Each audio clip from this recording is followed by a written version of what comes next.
Dulu kan antara astronomi dan astrologi itu bersatu. Benda-benda langit itu dianggap sebagai dewa. Ya. Dimulai dari yang paling jauh itu Saturnus. Maka hari yang dipengaruhi Saturnus disebutnya hari Saturnus, Saturday. Fasawahunna itu dulu dalam tafsir Kementerian Agama yang lama itu disebutnya kemudian dia jadikan 7 langit. Dulu dianggapnya dijadikan. Kalau dijadikan seolah langsung jadi. Iya. Padahal makna yang lebih tepat fasawahuna itu kemudian dia menyempurnakan 7 langit. Assalamualaikum sahabat ceritaku. Masih di channel ceritaku, Cerita Qur'ani. Sebuah program syiar di bawah Forum Pelayan Al-Quran. Alhamdulillah, ceritaku akan menghadirkan program baru, podcast yang sangat seru dan bertabur ilmu insyaallah, yaitu Nanya Ahlinya.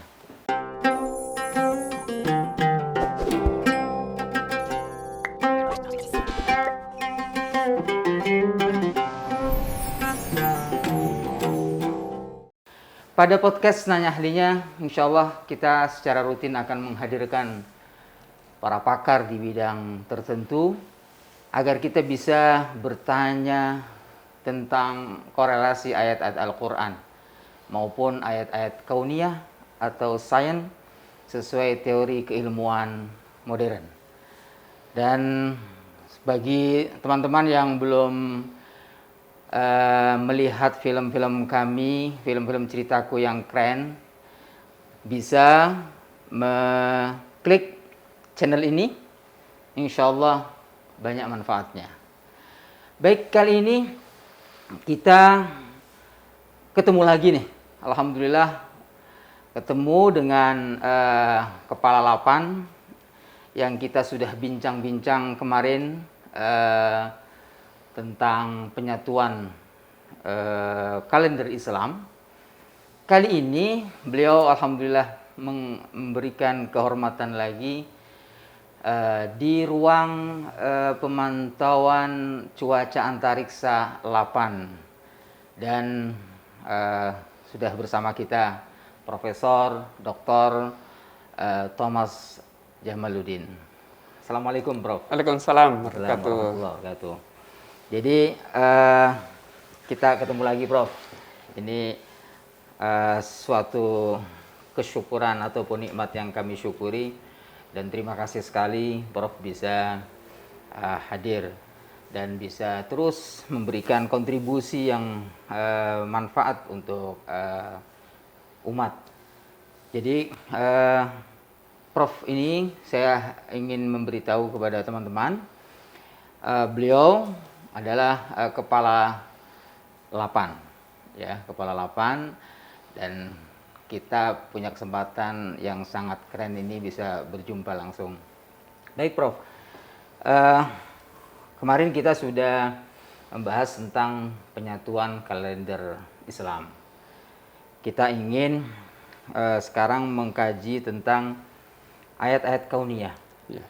Dan kalau misalnya saya akan sebutkan sebuah ayat misalnya dalam surah Al-Baqarah, wa huwallazi khalaqalakum ma fil ardi jami'an tsumma istawa ilas sama' fasawahunna sab'a samawat wa huwa bikulli syai'in alim. Kami ketika dulu belajar di pesantren ataupun di sekolah, ayat tentang sab'a samawat ini kami taunya 7 lapis langit, kan itu kan, Prof. Jadi itu yang kami pahamin, baik selama kami di pesantren, itu yang kami pahami. Nah, sekarang bagaimana menurut Prof dalam menafsirkan ayat ini dengan dikolerasikan dengan sains modern ini? Silakan, Prof. Ya, alhamdulillah. Jadi saya diamanahi Kepala Lapan sejak tahun 2014 dan saat ini memasuki periode yang kedua. Dan juga saya mendapat tugas juga di Kementerian Agama masuk dalam tim tafsir ilmi. Tafsir ilmi. Jadi Kementerian ini Agama, kesempatan ya. juga untuk mengintegrasikan kepakaran saya dalam bidang astronomi Alhamdulillah. dalam kajian-kajian terkait dengan Al-Quran. Ya, ya. Ya, terkait tadi yang saya bacakan ayat tadi, Prof. Sab'a samawat. Jadi yang kita tahu bahwa saya sendiri memaknai arti sab'a samawat itu ya langit, 7 lapis langit. Sebetulnya gimana, Prof? Ya, di dalam Al-Quran banyak sekali ayat yang menyebut sab'a samawat. Sab'a samawat tibaqa. Dan tadi dalam surat Al-Baqarah ayat 29 itu bisa disebut ayat itu merangkum ya terkait dengan struktur alam semesta dan kejadian atau fenomena yang ada di alam semesta. Walladzi khalaqalakum ma fil ardi jami'a tsumma stawa ila sama fasawahunna sab'a samawat. Jadi dia yang Allah yang menyempurnakan langit dan menjadikan 7 langit. Memang sering kita mendengar ungkapan 7 langit sab'a samawat itu difahami sebagai 7 lapis langit. Jadi seolah lapis ya. Lapis. Karena itu sebetulnya terbawa dari konsep lama. Konsep geosentris, bumi sebagai pusatnya, kemudian seolah-olah ada lapisan-lapisan langit. Dan itu konsep lama itu mulai sebetulnya pemahaman bahwa bumi ini pusat alam semesta. Di langit pertama ada bulan, itu objek langit yang paling dekat. Di langit kedua ada Merkurius, kemudian ketiga ada Venus, keempat matahari. Kemudian kelima ada Mars, keenam ada Jupiter, dan ketujuh ada Saturnus. Yang kita kenal 9 planet itu? Iya, tapi yang pada zaman itu yang bisa dilihat. Jadi sampai dengan Saturnus.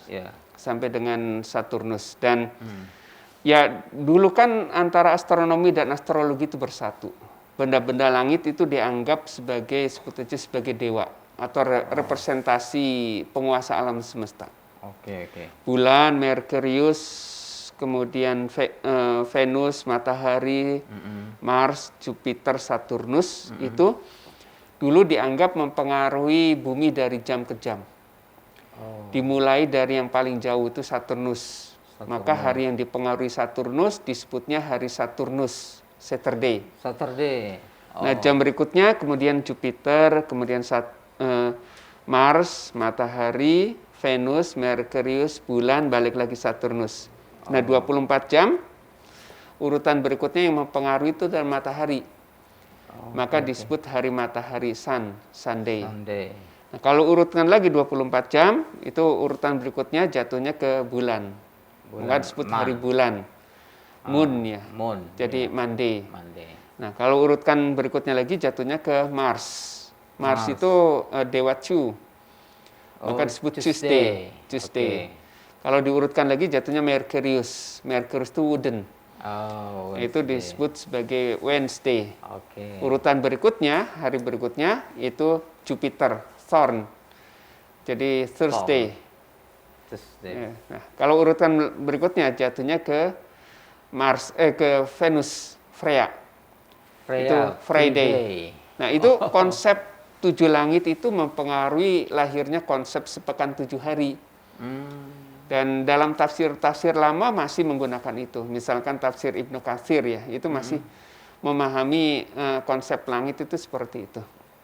Nah, tapi seperti apa sih konsep yang barunya? Nah, ungkapan 7, 70, 700 dalam Al-Quran ini menunjukkan ungkapan jumlah yang tak berhingga banyaknya. Orang bersedekah itu diibaratkan seperti menanam sebiji benih, menumbuhkan 7 tangkai dan masing-masing tangkai berbuah 100 butir atau 100 bulir. Maka 700 kan? Sab'a sanabil ya. Fi kulli sumbulatin.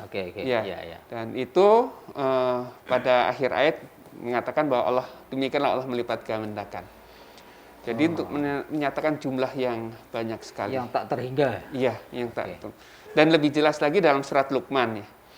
Surat Luqman ayat 27 itu diilustrasikan kalau semua pohon dijadikan sebagai pena dan lautan dijadikan sebagai tinta dan ditambahkan 7 lautan lagi sesudah keringnya, maka takkan habis kalimat Allah. Betul, betul, betul. Nah, kalau logika sederhananya, kalau ditambah 7 lautan lagi kalimat Allah tidak habis, bagaimana kalau ditambah 10, tambah 100, tambah 1.000.000, tambah 1.000.000.000 lautan lagi? Jawabnya tetap habis. sama, Tidak tidak akan akan habis kalimat Allah. Oke. Ya, jadi 7 itu menyatakan jumlah yang tak berhingga banyaknya. Dan itu yang sebut saja ungkapan-ungkapan 7, 70, 700. Karena ada juga dalam Al-Quran yang menyebutkan orang berdosa itu nantinya diikat dengan belenggu yang panjangnya 70 hasta. 70 hasta. Tadi terkait dengan orang bersedekah, itu dilipat gandakan 700 kali. Jadi itu mengandung jumlah yang tak berhingga banyaknya. Jadi ungkapan sab'as samawat dan juga sab'as sama tiba kok 7 langit yang bertingkat-tingkat, itu mengindikasikan bahwa langit ini tak berhingga. Tak terhingga. Dari segi jumlahnya, dari segi ukurannya, dari segi jaraknya itu tak berhingga. Oh. Ya, sebetulnya artinya dibandingkan dengan ukuran-ukuran yang kita kenal dalam kehidupan ini, itu jauh lebih besar. Matahari contohnya. Matahari itu kelihatan dari bumi kecil, tapi sesungguhnya itu besarnya 1,3 juta kali besar bumi kita. 1,3 juta. 3 juta. Ya. Kali bumi kita. Masya Allah. Itu matahari kita yang sesungguhnya itu bintang kecil. Masih ada lagi bintang yang lebih besar lagi. Masya Allah. Nah, itu dari segi ukurannya. Kemudian jarak. Jarak dari segi bumi ke matahari, itu jaraknya 150 juta kilometer. 150 juta kilometer. 150 juta kilometer. Kalau dihitung dan kecepatan cahaya itu hanya 8 menit cahaya. 8 menit cahaya. Ya, cahaya itu kan merambat dan kecepatan 300 km per detik. Wah, jadi matahari yang siang ini kita lihat itu bukan matahari sekarang, tapi matahari 8 menit yang lalu. Nah, bintang yang paling dekat itu matahari. Tapi di luar matahari, bintang yang paling dekat itu Proxima Centauri. Jaraknya 4,2 tahun cahaya. Jadi, itu bintang yang kita lihat, itu adalah bintang 4 tahun yang lalu, bukan bintang yang saat ini. Nah, itu bintang yang paling dekat. Bintang yang sebetulnya bintang atau galaksi yang paling jauh, itu menunjukkan bintang atau galaksi masa lalu, bukan saat ini. Ada bintang atau galaksi yang jaraknya sebut saja 100 juta tahun cahaya. Artinya yang kita lihat, yang kita potret itu bukan galaksi atau bintang saat ini, tapi itu galaksi yang posisi pada 100 juta tahun yang lalu. Prof. Ini saya jadi merinding ini, Prof. Merindingnya sedemikian besar ciptaan Allah ini. Ya. Matahari saja tadi 1,5 juta dibanding bumi kita. Kemudian belum yang lainnya. Ini jadi teringat, maaf ya, ini sambil biar mendekatkan kita ini kepada penciptaan Allah ini. Saya jadi ingat sebuah hadis gini, Prof. Ketika itu Rasulullah melempar koin di padang pasir. Kata Rasulullah, itu bumi kita, sedangkan padang pasir ini adalah arsy-Nya Allah. Saat itu Rasulullah menyederhanakan perbandingan seperti itu. Nah, sekarang dengan teknologi yang ada, Prof bisa menjelaskan dan sangat rasional sekali, Prof. Jadi ketika Allah bilang Allahu Akbar itu ya, nggak kebayang, Prof ya? Iya. Masya Allah. Jadi sebut saja kalau kita lihat dari ciptaannya saja, dari bintang-bintang, jadi gini, alam semesta ini luar biasa. dari segi besarnya, dari segi jumlahnya, dari segi jaraknya. Masya Allah. Bumi itu hanya salah satu dari 8 planet. Sekarang 8 planet ya. Merkurius, Venus, Bumi, Mars, kemudian Jupiter, Saturnus, Uranus, Neptunus. Jadi 8 itu yang di luar bumi. Jadi 4 itu yang planet-planet kecil termasuk bumi. Kemudian 4 lagi planet-planet besar. Itu ada 8. Nah, yang 9 Pluto itu sekarang dimasukkannya sebagai planet kerdil. Karena objek tata surya yang sejenis Pluto sekarang banyak sekali. Jadi itu tidak dianggap sebagai planet. Nah, planet-planet dan planet-planet kerdil ini menjadi anggota tata surya. Pusatnya adalah matahari. Nah, pusatnya matahari. Nah, matahari dengan tata suryanya ini hanya salah satu bintang di antara 100 miliar bintang di galaksi kita. 100 miliar? Iya, itu di galaksi kita aja. Galaksi Bima Sakti yang sering disebut juga Milky Way dalam bahasa Inggrisnya. Nah, itu galaksi itu dari ujung ke ujung itu diameter jari-jarinya itu 100.000 tahun cahaya. Masya Allah. Nah, itu baru satu galaksi. Padahal galaksi Bima Sakti itu ada lagi galaksi Andromeda, ada lagi Magellanic Cloud, kemudian ada kalau kita galaksi apa nih? Ya, kita galaksi Bima Sakti. Bima Sakti. Nah, galaksi itu jumlahnya banyak sekali. Jadi tidak terhitung banyaknya. Jadi itu yang disebut di dalam Al-Qur'an sab'a samawat itu benda-benda langit yang tak berhingga banyaknya.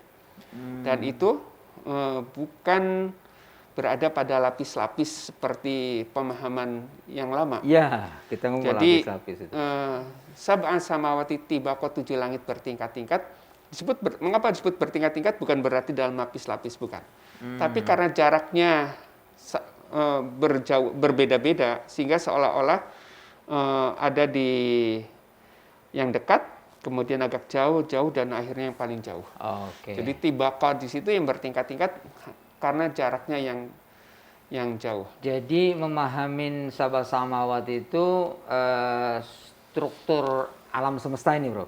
Iya, jadi Al-Quran menyebut sab'a samawat itu sesungguhnya menjelaskan terkait dengan struktur alam semesta. Bahwa alam semesta ini tak berhingga. Dari segi jumlahnya, dari segi ukurannya, dari segi jaraknya dibandingkan dengan pemahaman kita di bumi. Bumi ini sangat-sangat kecil sekali. Dan ada hal yang menarik yang mungkin nanti pada pertemuan berikutnya akan dibahas. Tetapi ini terkait dengan sab'a samawat. Itu dikatakan dalam Al-Baqarah ayat 29 itu fasawahunna sab'a samawat. Fasawahunna itu dulu dalam tafsir Kementerian Agama yang lama itu disebutnya kemudian dia jadikan 7 langit. Jadi fasawahunna itu dulu dianggapnya dijadikan. Kalau dijadikan seolah langsung jadi. Iya. Padahal makna yang lebih tepat fasawahunna itu kemudian dia menyempurnakan 7 langit. Menyempurnakan 7 langit itu artinya proses di langit itu bukan proses yang sekali jadi dan saat ini bintang itu seperti itu terus, tidak. Matahari kita itu ditaksir lahir atau terbentuk sekitar 4,5 miliar tahun yang lalu.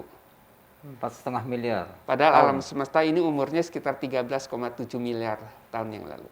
13. Jadi matahari kita tergolong bintang yang masih muda. Masih muda ya. Dari 13 ini 4,5. 4,5. Oke. Nah, dan itu di alam semesta itu masih banyak bintang-bintang yang baru lahir.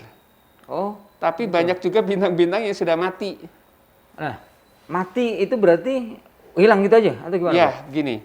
Bintang itu lahir kalau dalam bahasa Al-Qur'an disebut sebagai dari dukhon. Menit dukhon. Dukhon itu adalah kalau dalam bahasa astronominya disebut sebagai awan molekul raksasa. Awan molekul raksasa ini yang dia memadat, kemudian makin lama makin padat, kemudian terjadi reaksi nuklir. Nah, ini yang kemudian menjadi sumber energi bagi bintang tersebut.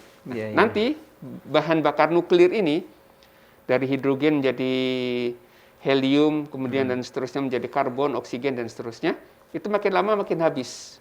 Oh. Nah, makin habis ini ada bintang yang akhirnya mati, mengecil kehabisan energinya, jadi Energinya yang hilang redup gitu ya? dan mati. Kalau bintang kelas matahari kita, nanti bagian dalamnya itu akan mengecil, bagian luarnya akan mengembang menjadi awan, ini disebut sebagai nebula, awan nebula. Tapi ada juga bintang raksasa yang ketika akhir kehidupannya dia meledak. Jadi matinya itu ada yang mati yang makin lama makin redup, kemudian menjadi gelap saja karena tidak ada. Ada juga yang bagian luarnya mengembang, kemudian menjadi nebula. Ada juga yang meledak. Nah, itu yang dalam Al-Quran disebut fasawahunna. Artinya itu proses terus menerus gitu ya? Proses terus menerus gitu ya? Ada yang baru lahir, ada yang sebut aja bintang remaja seperti matahari kita, ada yang sudah mati. Matahari ini dibilang masih remaja. Masih remaja, karena bintang seukuran matahari itu umurnya, bahan bakarnya, itu bertahan sampai 10 miliar tahun yang lalu. 10 miliar tahun. Saat ini baru 4,5 miliar. Jadi Al-Quran menyebut sab'a samawat, itu disebut fasawahunna sab'a samawat. Dia menyempurnakan 7 langit. Dalam arti struktur alam semesta yang saat ini itu terus berkembang. Ada yang baru lahir, ada yang sebut aja bintang-bintang remaja, ada juga bintang yang sudah mati, dan itu jumlahnya tak berhingga banyaknya. Masya Allah. Nah, itulah terkait dengan struktur alam semesta yang digambarkan dalam Al-Quran itu sebagai sab'a samawat. Gini Prof, kalau kita memahami Al-Quran kan kita langsung yakin bahwa itu semua yang melakukan Allah, gitu loh. Tapi bagi mereka yang tidak kenal Allah, itu menganggapnya itu ya itulah alam semesta yang akan seperti itu dan berakhir seperti itu.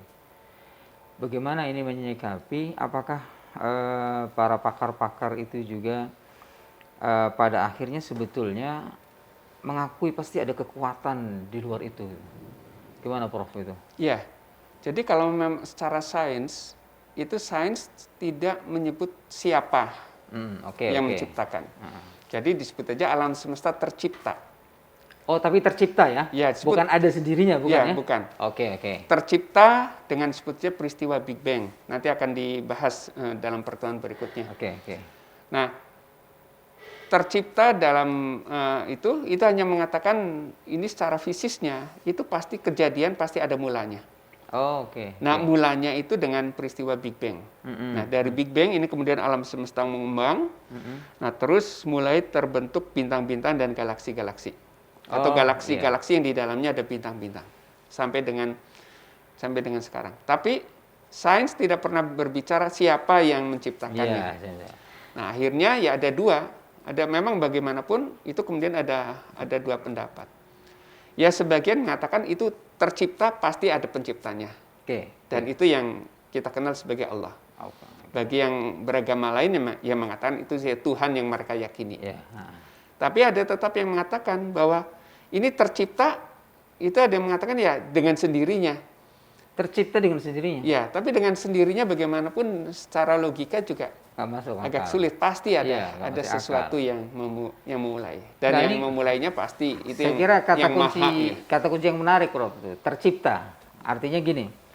Tadi menariknya begini, Prof. Tadi para ilmuwan itu sudah menyadari bahwa ini tercipta. Kalau dalam teologi Islam itu ada, kalau tercipta berarti kan makhluk. Makhluk itu sifatnya hadis, baru, gitu kan. Kalau baru berarti ada permulaannya. Ada permulaannya, ada akhirnya. Nah, ini tolong untuk terakhir sesi ini bisa diperjelas biar kita paham, Prof. Ya. Jadi dalam Al-Baqarah ayat 29 itu disebutkan fasawahunna sab'a samawat. Kemudian dia menyempurnakan 7 langit.